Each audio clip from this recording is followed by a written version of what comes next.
На финала присъстваме и на последна демонстрация. Сега ще ви покажем как да монтирате браун газ инсталацията ето в този багажник.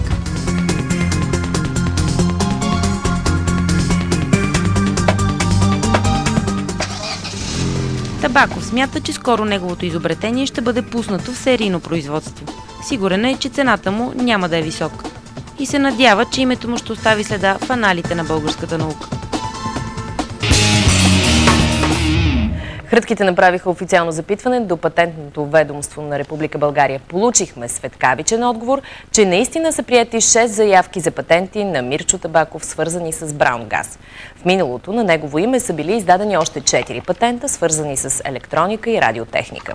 Проверихме какво мислят за изобретенията и в Българската академия на науките. Според академик Александър Попов, за сега никой на света не е успял да докаже, че браун газа наистина съществува. Никой до момента не знае какъв е състава на браун газа, т.е.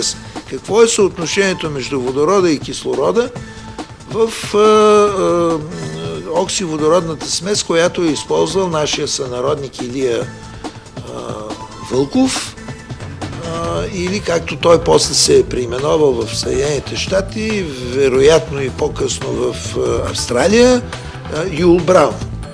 Академик Попов прояви интерес към изобретението на Мирчо Табаков. Аз чакам, продължавам да чакам и с голямо нетърпение чакам да видим какъв е състава на тази смес. Смес между водород и кислород.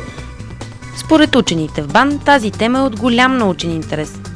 Въпросът трябва да продължим да го разглеждаме.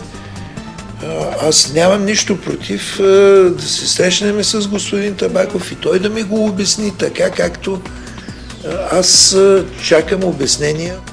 Междувременно академик Попов бе категоричен, че браун газът предизвиква интерес и у хората, и у институциите.